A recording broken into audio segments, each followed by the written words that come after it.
रामपुर नाम के शहर में नीलिमा अपने परिवार के साथ रहती थी। नीलिमा के बेटे की शादी की उम्र हो चुकी थी और वो अपने बेटे के लिए रिश्ते की तलाश में थी, पर कोई संजोग बैठ ही नहीं रहा था जिससे सौरव की शादी हो।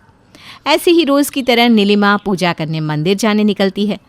मंदिर पहुंचकर नीलिमा भगवान के सामने हाथ जोड़कर खड़ी ही होती है कि तभी वहाँ एक औरत आकर कहती है, आज तो बड़ा शुभ दिन है। कहते हैं आज किसी भी मंदिर में आपकी मांगी हुई कोई भी पहली मन्नत पूरी हो जाती है। क्या सही में? हाँ भगवान, लगता है मेरे दिन बदलने का समय आ ही गया है। हे भगवान, तूने हमें सब कुछ दिया है। अब रही एक मन्नत की बात, तो बस एक बहू आ जाए 4 चक्की में बैठकर, अच्छे संस्कारों वाली, सुंदर, सुशील, जिसके आने से हमारे घर की तरक्की दिन दुगनी रात चौगुनी बढ़ती जाए। लड़की घर में अच्छा स्वास्थ्य और समृद्धि लेकर आए। बस भगवान इतना कर देना। वैसे तो मैं ज़्यादा नहीं मांगती हूँ, मांगने को तो मैं 2-4 मन्नतें भी मांग सकती थी, पर क्या है ना भगवान, मेरे मन में अलग ही शांति रहती है। पर आज मन्नत पूरी होती है ऐसा सुना तो एक मन्नत मांग ली है, वरना तो सब कुछ है ही मेरे पास।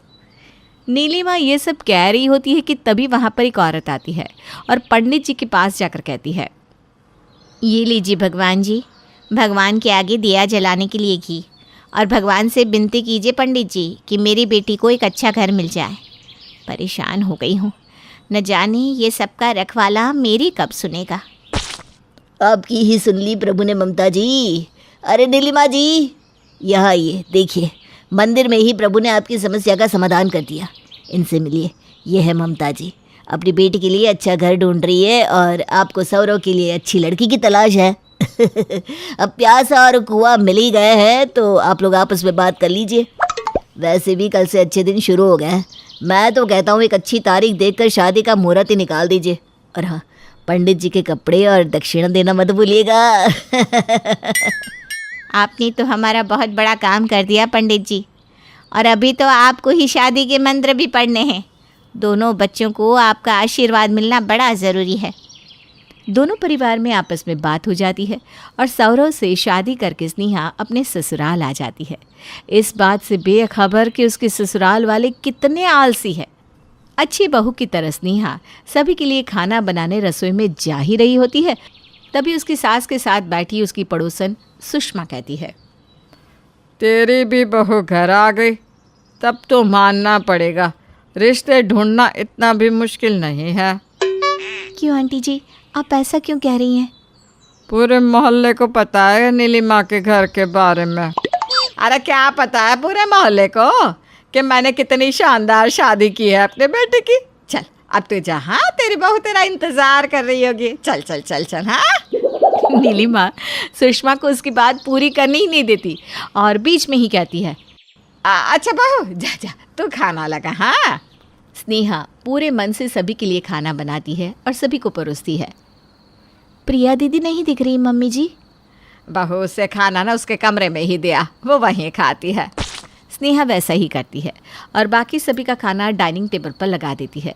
सभी खाना खाकर अपने अपने कमरे में चले जाते हैं। पूरे परिवार का कोई एक सदस्य भी अपनी प्लेट धोने में नहीं रखता। सब सीधे कमरे में चले गए। ऐसा कौन करता है? कम से कम अपने झूठे बर्तन तो धोने में रखने ही चाहिए। प्रिया दीदी तो कमरे से बाहर ही नहीं आई, अजीब ही है। स्नेहा सारे बर्तनों को इकट्ठा कर रसोई में धोने के लिए ले जाती है। प्रिया दीदी ने तो अपनी प्लेट धोने डाली ही नहीं, जाकर ले आती हूँ। स्नेहा प्रिया के कमरे में जाती है जहाँ वो अपना फ़ोन चला रही थी। स्नेहा इधर उधर प्लेट दिखती है लेकिन उसे खाने की प्लेट कहीं नहीं दिखती। दीदी आपकी खाने की प्लेट कहाँ गई? यहाँ तो नहीं दिख रही। बेड के नीचे भाभी देख लीजिए। अपनी झूठी प्लेट को बेड के नीचे रख दिया। अच्छा कोई बात नहीं, मैं निकाल लेती हूँ। स्नेहा जैसे ही नीचे झुकती है वो देखती है कि प्रिया के बेड के नीचे एक नहीं बल्कि 5-5 खाने की झूठी प्लेट्स हैं। दीदी यहाँ इतनी सारी प्लेट्स कैसे हैं? एक तो अब उठकर प्लेट धोने में कौन डाले भाभी? ये सब आदतें ना हमारी नहीं है। फिर बर्तन धुलते कैसे? रसोई के सारे बर्तन तो बाहर ही रह जाते होंगे। हाँ, इसीलिए तो हम 5-5 सेट बर्तन के रखते हैं। एक ख़त्म एक निकाल लो। क्या है ना भाभी, मेड भी नहीं मिलती, एक हफ्ते में कोई एक हाथ में आती है और अगले दिन गायब हो जाती है। वैसे शाम की चाय के वक्त हम बहुत बार ना छत पर भी कप छोड़ आते हैं। अगर आप बर्तन धो ही रही हैं तो एक बार छत पर भी जाकर देख लीजिएगा। हाँ, ये सुनकर स्नेहा के तो होश ही उड़ जाते हैं। स्नेहा पूरे घर के कोने कोने से बर्तन निकाल कर रसोई में जमा करती है। लगता है पूरे मोहल्ले के बर्तन जमा हो गए। इन लोगों को घिन भी नहीं आती। पता नहीं कैसे कितने दिनों से बर्तन इधर उधर पड़े होंगे। इनमें मक्खियाँ भी भिन भिना रही हैं। उसी वक्त इत्तेफाक से सुषमा अपनी रसोई में पानी पीने आती है और अपनी खिड़की से स्नेहा को इतनी रात को काम करता देख लेती है। ये लोग कभी नहीं सुधरेंगे, कभी नहीं। किसी तरह रो धोकर स्नेहा बर्तन साफ करने के लिए बैठती है। बर्तन धोते धोते सुबह के 4 बज जाते हैं। हाय रे मेरी कमर। थकी हारी स्नेहा सुबह के 4 बजे सोने जाती है और 6 बजे अलार्म के साथ उसे उठना पड़ता है। स्नेहा चाय दो ना। स्नेहा फ़ौरन रसोई में जाकर अपने पति के साथ साथ सभी के लिए चाय बनाती है और सभी को चाय देते हुए अपने पति को भी बेड पर पीने के लिए चाय का कप देती है। सौरव चाय पीकर बेड के बगल के ड्रॉअर के ऊपर ही कप रख देता है और बाथरूम में चला जाता है। स्नेहा उस कप को लेकर जैसे ही हॉल में जाती है तो देखती है कि हॉल की खिड़कियों पर एक लाइन से ग्लास रखे हुए हैं। अभी रात को ही तो मैं सारे बर्तन धोकर गई थी, फिर से यहाँ इतनी लंबी लाइन ग्लास की कैसे लग गई। तभी वो देखती है कि उसके ससुर जी फिर से रसोई से एक नया कप लाकर उसमें चाय पी रहे हैं। अभी तो ससुर जी को मैंने दूसरे कप में चाय दी थी, फिर ये चाय पीने के लिए उन्होंने 2 ही मिनट में नया कप ले लिया। ऐसे तो बर्तन धोते धोते मैं पागल हो जाऊंगी। ऊपर से सारे बर्तनों को लाइन में ऐसे लगा दिया है मानो यहीं से एक ट्रेन निकलने वाली हो। सुबह का सारा काम निपटाकर जैसे ही स्नेहा नहाने जाती है तो वो देखती है कि बाथरूम के बाथटब के पास भी एक कप रखा हुआ है। ये तो हद ही हो गई। अगर मैं चुप रही तो ये लोग अपनी आदतों से बाज ही नहीं आएंगे। पर मैं करूँ तो क्या करूँ? कुछ कहा तो सब कहेंगे 2 दिन हुए नहीं बहू को आए और सास ससुर भारी लगने लग गए। याद आया, सुषमा आंटी अब वही कुछ मदद कर सकती है मेरी। स्नेहा रसोई में बर्तन धोते हुए खिड़की से पड़ोसन सुषमा से कहती है, आंटी आप उस दिन क्या कहना चाह रही थी? बेटा वो क्या? और अब सुषमा जी स्नेहा को बताती है जो सुनते सुनते उसके तो होश ही उड़ जाते हैं। उसे पता चलता है कि उसके साथ बहुत बड़ा धोखा हुआ था। पर ऐसा क्या हुआ था? क्या बताया सुषमा ने आखिर स्नेहा को और कैसे फिर से वो इस मसले का निवारण करती है, ये जानने के लिए मिलते हैं नेक्स्ट पार्ट में। पिताजी मैं पक्षियों को दाना देने जा रही हूँ। हाँ जा बेटी जा। राधा की माँ नहीं थी। घर काम में गुणी राधा पढ़ने में भी बहुत होशियार थी। राधा की आदत थी वो कॉलेज जाती तो रास्ते में पक्षियों को दाना डालती जाती। वो सारे पक्षी भी राधा का रोज इंतजार करते थे। राधा के पास घर में भी 2 पक्षियों का जोड़ा रहा करता था। एक दिन राधा पक्षियों को दाना दे रही थी कि तभी गांव के जमींदार की बेटी ने उसे देखा और उसके इस कार्य से बहुत ही प्रभावित हुआ। पिताजी मैं शादी करना चाहता हूँ। बेटा मैं अमीर से अमीर लड़कियों के रिश्ते तुम्हें दिखा दूंगा। नहीं पिताजी मैं उस लड़की से शादी करना चाहता हूँ जिसके ढेर सारे पक्षी दोस्त हैं। बेटा ऐसी लड़की का पता तुम लगाओ, मैं जरूर उसकी शादी तुमसे करवा दूंगा। रोहन पिताजी को राधा के घर ले जाता है जहां बातचीत के बाद दोनों की शादी हो जाती है। राधा के साथ उसके दोनों पक्षी उसके ससुराल आ जाते हैं। राधा सारे काम के बीच उन पक्षियों को कभी दाना देती तो कभी उनसे ढेर सारी बातें किया करती थी जो उसकी सास को पसंद नहीं आती थी। माँ क्या मैं पक्षियों के पास उन्हें दाना देने जा सकती हूँ? नहीं, हमारे घर में ये सब नहीं चलेगा। तुम चुपचाप घर का काम करो वरना अपने पिताजी के घर चली जाओ। दुखी मन से राधा घर का काम करने लगती है और मायूस सी रहने लगती है। वो घर के पक्षियों के पास सिर्फ उन्हें दाना देने जाती। वहीं बाहर के सारे पक्षी राधा का इंतजार करते रहते। राधा की सास का तो यही ढंग रहा धीरे धीरे वो राधा के पक्षियों को भी परेशान करने लगी। आज मैं तुम लोगों को मजा चखाऊंगी। वो उनका खाना फेंककर सारा पानी गिरा देती है। अरे, ये खाना कैसे गिर गया? और पता नहीं ये खाना यहाँ कब से गिरा है। इसका मतलब तुम लोगों ने आज कुछ नहीं खाया। ऐसा रोज होने लगा। कभी राधा की सास पक्षियों का खाना फेंक देती तो कभी पानी। एक दिन तो उसने हद ही कर दी। राधा के पक्षियों में से एक की उसने टांग तोड़ दी, जिससे वो पक्षी चिल्लाने लगे। राधा घबरा कर आई और उसने माँ जी को ऐसा करते देख लिया। उसके बाद फिर एक दिन राधा की सास ने सारी हदें पार कर ली। उसने दोनों पक्षियों का पिंजरा तोड़ दिया। राधा ने जब पक्षियों की चीख सुनी तो वो भाग कर आती है। वो माँ जी को ये सब करता देख लेती है और घबरा जाती है। माँ, आप ये क्या कर रही है? ऐसे तो ये मर जाएंगे। तू मुझ पर इल्जाम लगा रही है? नहीं माँ जी, मैं तो बस ये बोल रही हूँ, ये बेजुबान जानवर है, हमें इन्हें कभी परेशान नहीं करना चाहिए। तू मुझे ना सिखा और जा यहाँ से। पूरे घर का काम पड़ा है, वो तो तुझे दिखता नहीं है। बड़ी आई जानवरों का ख्याल रखने वाली।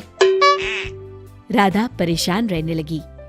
वो सोच रही थी कि ऐसे तो उसके पक्षियों को उसकी सास मार ही डालेगी, क्यों न वो उन्हें उड़ा दे। इसी उधेड़बुन में राधा परेशान सी रहने लगी। उसका किसी काम में मन नहीं लगता था। अब क्या हुआ राधा? तुम पहले बहुत खुश रहती थी, हंसती थी, लेकिन अब तुम मायूस सी रहती हो। क्या मेरा घर तुम्हें अच्छा नहीं लगा? नहीं, ऐसा नहीं है। क्या माँ ने तुम्हें कुछ कहा? नहीं, माँ जी तो बहुत अच्छी है। फिर क्या बात है? राधा रोहन को सारी बात बता देती है कि उसे पक्षियों की याद आ रही है और घर के पक्षियों की हालत देखकर उनकी चिंता हो रही है। बस इतनी सी बात। मैं तुम्हें कभी कभी उनसे मिलवाने ले चलूंगा और इन पक्षियों को कुछ दिनों के लिए तुम उन पक्षियों के पास छोड़ दो। राधा खुश हो जाती है। वो पक्षियों से मिलती है। पक्षी भी राधा से मिलकर खुश हो जाते हैं।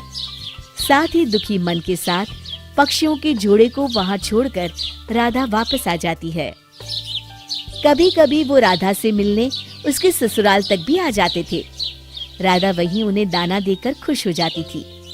एक दिन ये बात राधा की सास को पता चल गई। राधा, बहुत हुआ। अब तुमने पक्षियों को यहाँ बुलाना शुरू कर दिया। मैंने तुम्हें पहले ही कहा था, ये सब यहाँ नहीं चलेगा। तुम्हें अपने पिताजी के घर जाना होगा। माँ, मुझे माफ कर दो। नहीं, तू अभी इसी वक्त अपना सामान बांध। मैं तुझे तेरे पिताजी के घर छोड़ आती हूँ। राधा की सास राधा को लेकर उसके पिताजी के घर के लिए निकलती है। तभी राधा की सास पर कुछ गुंडे हमला कर देते हैं। वो उसके गहने छीनने की कोशिश करते हैं, लेकिन तभी एक पक्षी गुंडे की आंख पर हमला कर देता है। मौका देखकर राधा और उसकी सास घर की तरफ भाग जाते हैं। घर पहुंचकर राधा कहती है, माँ, आप ठीक तो है ना? आपको कोई चोट तो नहीं आई? बेटा, मुझे माफ कर दे। अरे माँ, आप ऐसा क्यों कह रही हैं? क्या हुआ? राधा, आज तुम्हारे किसी पक्षी ने ना सिर्फ गुंडों से मुझे बचाया, लेकिन मेरे गहने भी लूटने से बचा लिए। तो क्या माँ, अब आप मुझे अपने पक्षियों के पास जाकर उनसे मिलने देंगी? नहीं, बिल्कुल नहीं। राधा उदास होकर किचन की तरफ जाने लगती है। राधा! जी माँ जी। मैं ये कहना चाहती थी कि अब हम दोनों साथ चलकर पक्षियों को दाना देंगे और उनके साथ समय बिताएंगे और अपने प्यारे पक्षियों के जोड़े को घर लेकर आएंगे। ये सुनकर राधा बहुत खुश हो जाती है। शिक्षा, बेजुबान जानवर भी बहुत अच्छे मित्र साबित हो सकते हैं। उत्तर प्रदेश के शिप्रा और पंजाब के प्रदीप को एक दूसरे से प्यार हो जाता है और दोनों शादी कर लेते हैं। लेकिन दोनों के लिए ही एक दूसरे को समझना मुश्किल हो जाता है। कैसे? देखिए ज़रा। माँ, मेरी बचपन की सहेली खाने पर आने वाली है, मैं क्या बनाऊं? अरे रुक, तू क्यों बनाएंगी? तू बैठकर बातें कर, मैं बनाती हूँ खाना। शिप्रा सहेली के साथ बात करने लगती है। सास खाना बनाकर टेबल पर रखती है। अरे वाह वाह आंटी, कितना स्वादिष्ट खाना है। ऐसा लग रहा है जैसे होटल में खा रही हूँ। वाह शिप्रा, तू तो बड़ी किस्मत वाली है जो ऐसा खाना बनाने वाली सास मिली। हाँ, वो तो है। अगले दिन शिप्रा साड़ी पहनकर पल्ला लेकर खड़ी हो जाती है। शिप्रा सास के पैर छूती है। उसने लंबा सा सिंदूर लगाया होता है, बिल्कुल यूपी स्टाइल में। अरे ये क्या बेटा, साड़ी तो तेरी सास ने भी नहीं पहनी। ऐसा ना हो कि तू इसमें फंसकर गिर जाए। सूट पहना कर बेटा, सूट। अरे बेटा शिप्रा, इतना लंबा घूंघट किस लिए? तू तो बेटी है मेरी, और अब तो बच्चे ये तेरा घर है। यहाँ बिल्कुल वैसा ही रहना जैसे माँ के घर रहा करती थी। शिप्रा बड़ी खुश होती है। उसने तो अपनी सारी दीदियों को कितना परेशान होते देखा था। ना रहने की आज़ादी, ना कपड़े पहनने की, यहाँ तक कि खाने पीने में भी पाबंदी। शाम को प्रदीप घर आता है। माँ, आज तो चिकन बना लो, बड़ा मन कर रहा है खाने को। देख प्रदीप, ना तो मैं खाती हूँ और ना मैं बनाऊंगी। अपने पापा को बोल, वही बना देंगे तेरे लिए चिकन। माँ, क्या मैं बना दूँ? हाँ हाँ, क्यों नहीं, तूने बनाया है पहले। क्या बेटा, तू नॉनवेज भी खाती है? मैं तो खाती नहीं हूँ। घर में सिर्फ प्रदीप और उसके पापा ही खाते हैं। शिप्रा कुछ कहती उससे पहले ही प्रदीप बोल पड़ता है। हाँ माँ, शिप्रा नॉनवेज खाती है, उसे नॉनवेज बहुत ही पसंद है। लेकिन कोई बात नहीं माँ, अगर आप नहीं खाती तो मैं भी नहीं खाऊंगी। अरे नहीं नहीं, ये सब तो दिल से उतर जाए तो आदमी खुद ही छोड़ देता है। तुझे भी जब मन करे ना, तब छोड़ना। शिप्रा को बहुत अच्छा लगता है कि उसे तो ससुराल में किसी बात की कमी नहीं है, ना कोई रोक टोक और ना ही कोई दखलंदाजी। लेकिन एक दिन ऑफिस में शिप्रा की सहेली शिवानी उससे कहती है, अरे शिप्रा, कल चली क्या शॉपिंग पे? ग्रेट मॉल में काफी अच्छी सेल लगी है। अरे कहाँ, तू तो जानती है शादी के बाद ससुराल से मेरा ऑफिस अब काफ़ी दूर हो गया है। कैसे चलूँ, फिर घर पहुँचने में देर लगेगी। कोई बात नहीं, फिर कभी। एक दिन ऑफिस में शिप्रा अपनी दोस्त रीना से कहती है, अरे रीना, तुम लोग कल क्लब गए थे? फेसबुक में मैंने देखी तुम लोगों की फ़ोटो। यार, अपना तो ग्रुप है ना, तुम लोग मुझसे एक बार पूछ तो लेते कि मैं आना चाहती हूँ कि नहीं। अरे यार, तेरा तो हमेशा का रोना रहता है कि घर दूर है, कैसे जाऊंगी, फिर सास क्या सोचेगी, रात ज़्यादा हो जाएगी। शिप्रा घर जाती है और प्रदीप से कहती है, प्रदीप, मैं शहर से इतने दूर नहीं रह सकती, तुम ये घर छोड़कर शहर के पास घर ले लो। अरे शिप्रा, मैं बचपन से ही यहाँ रहा हूँ और माँ का काम भी यही है, मैं कैसे ये शहर छोड़ दूँ? देखिए जी, मैं साफ साफ बोल देती हूँ, अब मैं यहाँ नहीं रहूँगी। अब आए दिन शिप्रा और प्रदीप में लड़ाई होने लगी।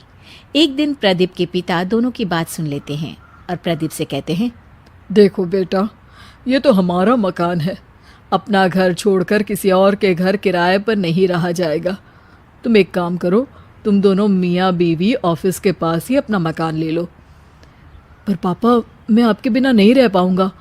माँ के हाथ का खाना और ऑफिस से आकर आपसे बातें करना मेरे लिए जीवन का ये सबसे अहम पार्ट है।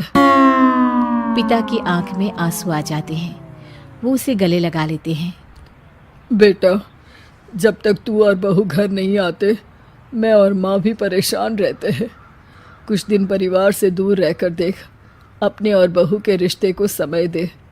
बाकी वो बहुत अच्छी लड़की है। शिप्रा दूर खड़ी सब सुन रही थी। वो उन लोगों के पास जाती है और कहती है, पिताजी, प्रदीप, मुझे माफ़ कर दो। चंद दोस्तों के कहने पर मैंने ये बात बोली थी। इतना अच्छा परिवार तो किस्मत वालों को ही मिलता है। मैं आप लोगों से अलग कहीं नहीं जाऊंगी। दिल्ली का प्रतीक दफ्तर के किसी काम से झारखंड के आदिवासी इलाके में जाता है, जहां उसे एक मंदिर दिखाई देता है। वो काम खत्म करके मंदिर जाता है और आंखें बंद कर भगवान के सामने हाथ जोड़ता है। लेकिन जैसे ही प्रार्थना के बाद वो आंख खोलता है तो उसे सामने एक दुपट्टा गिरा हुआ दिखता है। अब मोहतरमा, ये आपका दुपट्टा जमीन पर गिरा है। ये कहकर वो दुपट्टा पास खड़ी एक आदिवासी लड़की को दे देता है। तभी वहां कुछ आदिवासी लोग आ जाते हैं। उनमें से एक कहता है, अरे बेटा, बहुत बहुत मुबारक हो, आज से छबीली तुम्हारी बीवी हुई। क्या? कौन छबीली? कैसी छबीली? अरे भैया, हम तो पहले ही शादीशुदा है। एक तो संभल नहीं रही, दूसरी और पकड़ा दो। अरे देखो बेटा, ये तो यहाँ का रिवाज है, और अगर नहीं माने तो देवी नाराज हो जाएंगी, प्रलय आएगा, प्रलय। देखिए दादा, ऐसा कुछ मत बोलिए। प्रलय तो कुछ नहीं, मेरी बीवी को ये पता चल गया ना कि आप फुकट का मटका मेरे सर फोड़ रहे हैं, तो प्रलय का पता नहीं, पर ऐसे भयंकर भयंकर तूफान आ जाएंगे कि आप और आपकी बेटी तो सह भी नहीं पाओगे। तभी पास खड़ा बुजुर्ग आदिवासी कहता है, दामाद जी को दहेज दिखाओ और बेटी को तैयार कर लाओ सामान के साथ।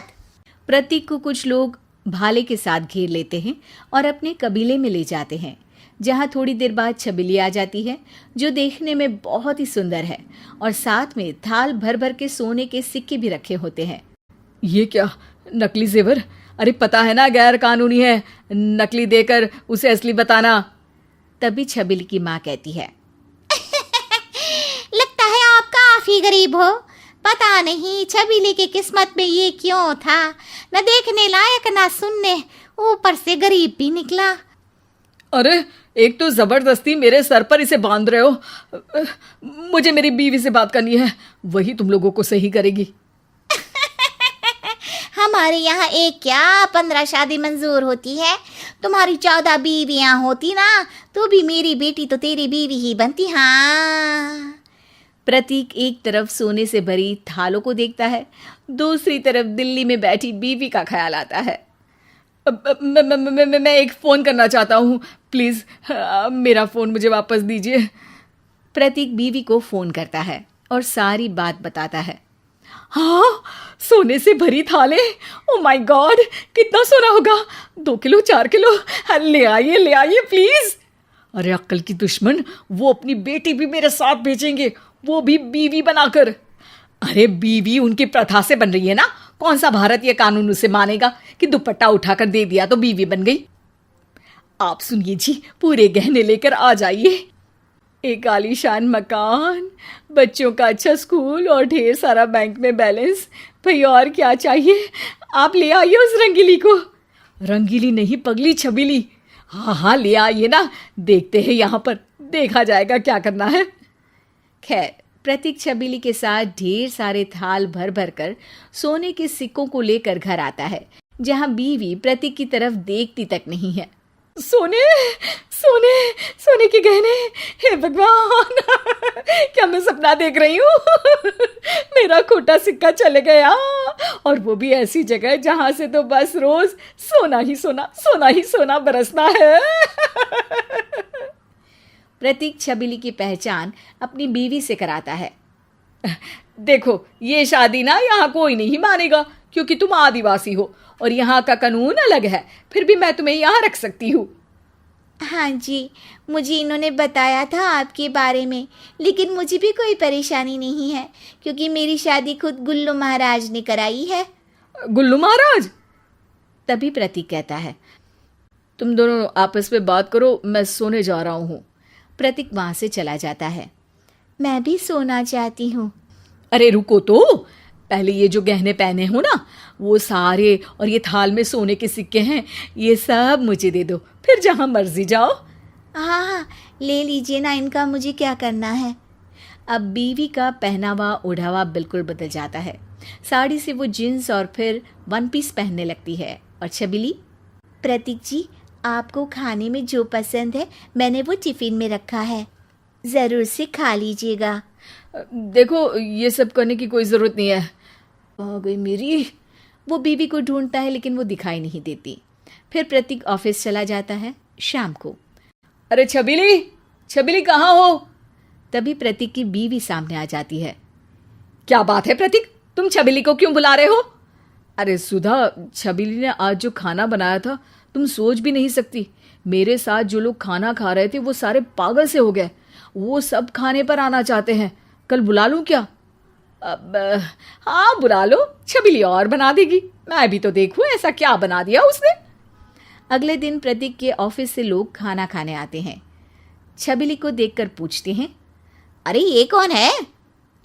ये ना हमारे घर की नौकरानी है। अरे इतनी सुंदर नौकरानी, इससे तो मैं शादी कर लूं। ये सुनकर प्रतीक को गुस्सा आ जाता है। फालतू बात मत कर, ऐसे किसी को नहीं बोलना चाहिए। अरे तुम्हें क्यों दिक्कत हो रही है? अरे यार नौकरानी ही तो है, सुंदर है, अच्छा खाना बनाती है, तमीज है, अच्छा बोलती है, और क्या चाहिए किसी को बीवी बनाने के लिए। प्रतीक उन लोगों को किसी तरह विदा करता है, लेकिन दोस्तों की बात उसके जहन में रह जाती है। अगले दिन छबीली कहती है, मैंने आपके सारे कपड़े धोकर सेट बना दिए हैं, अब आपको कपड़ों को लेकर परेशानी नहीं होगी। हाँ वो तो ठीक है, लेकिन वो कहाँ है? तभी वहां प्रतीक की बीवी आ जाती है। ओहो, क्या बात है? मेरे पति को परेशान क्यों कर रही हो? मेरे खिलाफ भड़का रही हो क्या? तुमने सोचा कि उनकी ऐसी देखभाल करके मुझसे अलग कर दोगी? अरे नहीं नहीं, ऐसा कुछ नहीं है, तुम गलत सोच रही हो। अच्छा जी, अब तो मैं आपको गलत लगने लगी। अरे नहीं दीदी, मैं तो बस प्रतीक जी का सामान ठीक कर रही थी। मैंने तो सोचा था तुम आदिवासी हो, तुम्हारे पैसे और जेवर लेकर मैं ऐश करूंगी और मुझे फ्री की नौकरानी भी मिल जाएगी।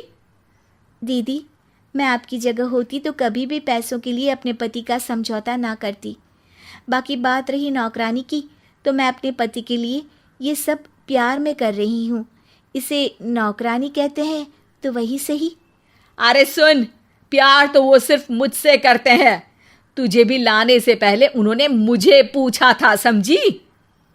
छबीली वहां से बिना कुछ बोले चली जाती है। अरे छबीली कहाँ है?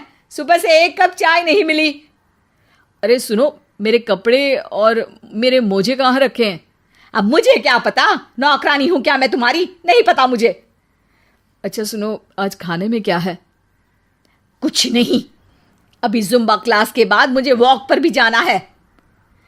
खैर, जिंदगी वैसी ही हो जाती है, लेकिन प्रतीक को एहसास होता है कि असली बीवी का फर्ज एक नकली बीवी अदा कर गई।